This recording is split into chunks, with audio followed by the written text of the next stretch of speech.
Hi there, welcome back. We are continuing with our critical path method calculation. We are moving on to the next understanding in the network diagram. For this, I'm going to show you a nice network diagram. Obviously, it is very nice because we can learn a lot from such kind of complicated diagrams. So as we already know, the box is the activity. The name of the activity is written in the center, in the middle. Top center is basically the duration. Once we know the basic information, like what is the predecessor and how long one activity is going to take, it is much easier for us to work out our forward pass. Forward pass is directly by adding the early start plus the duration where we will be getting our early finish. So this is going to be taken as your forward pass, right? Once we have identified the forward pass, then we can go ahead with the backward pass, which is basically to talk about the late start and late finish. How to work this out, we have already explained in the first two videos, exercise 1 and exercise 2. You may want to have a look at those two videos to have a better understanding on how to do this calculation. So we are talking about early start, early finish, late start, and late finish. Once these calculations are done, we are able to work out the float. Float is very simple. Late start minus early start, or late finish minus early finish.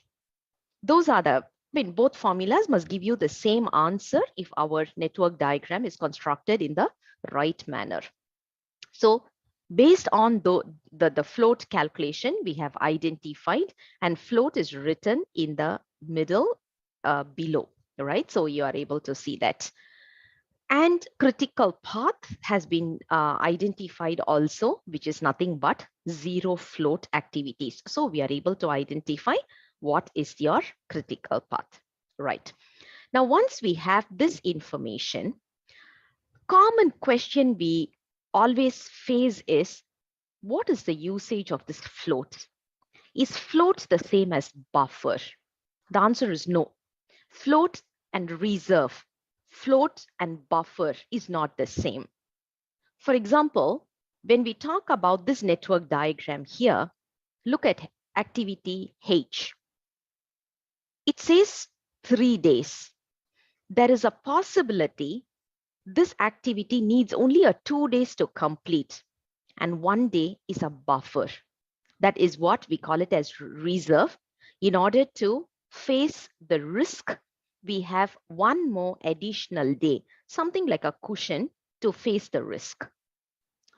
Critical paths or non-critical path can have buffers, but floats will be there only for non-critical activity. Critical activity, the float will always be 0. So floats and buffer is not the same. Now the next question is, then what is this float used for? Why should we even work out all these? That is what we are trying to address using this simple Gantt chart. It's exactly the same. I'm plotting the Gantt chart. Orange boxes denote the duration. Say, for example, A takes 3 days. So I have given 3 days here. Sorry. B and C is immediately after A. B takes 2 days and C takes 2 days as well. So B takes 2 days and C takes 2 days after A. So on and so forth. I have already plotted this in a Gantt chart. Now, the floats that we have identified, I've represented that in the green color, green shaded. So we are able to identify what is the duration needed for each and every activity. And if there is a float, that is also represented in this graph. Now, the next thing that we have to do is identify the resource utilization, because we are going to talk about what is the use of this float, right? So we are going to talk about the resource utilization. And to make our life easier, I'm just going to give you a very simple task. Imagine we need one person to work on each of these tasks. So we need one person here, we need one person here, we need one person here, one person here. So each and every box, I'm not complicating it, because if you take it as 2 people or 1.5 resource and all these, it will be even more complicated. Yeah. So I'm just going to say we are only using one resource per box that we are representing here. So you're able to visualize this, right? Right. Give me a minute. Let me just complete it just to make sure that it is visually there. So we are using one resource per box or per day, per activity. So which means if you look at day 4, since we are doing 2 activities, we may need 2 people here, right? That is the understanding. If I have to plot this in the resource histogram, I will end up having something like this. First 3 days, I need only one resource. 4th, 5th day, I need 2 resources. 6th day and the 7th day, I need 3 resources. 8th and the 9th day, I need 4. And subsequently 2 days for until the 13th day. 14th, 15th, and 16th day, I need 1 resource, right? So based on the resource utilization, we are coming up with this resource histogram. Perfect.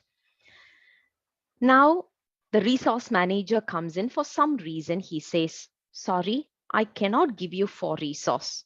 I can give you only a 3 resource, but please make sure you are not deviating the timeline. I want you to finish the project on the 16th, but with a 3 resource instead of 4 resources. Now the question is, what should we be doing here? Remember, your functional manager said he cannot give you 4 resources. And at the same time, he doesn't want the timeline to be skipped.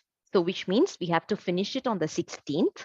And we are given only 3 resources, which means on the 8th and the 9th day, we may have a little bit of a resource crunch. This is the place these kind of questions can be easily answered with the help of float. Now look at this graph.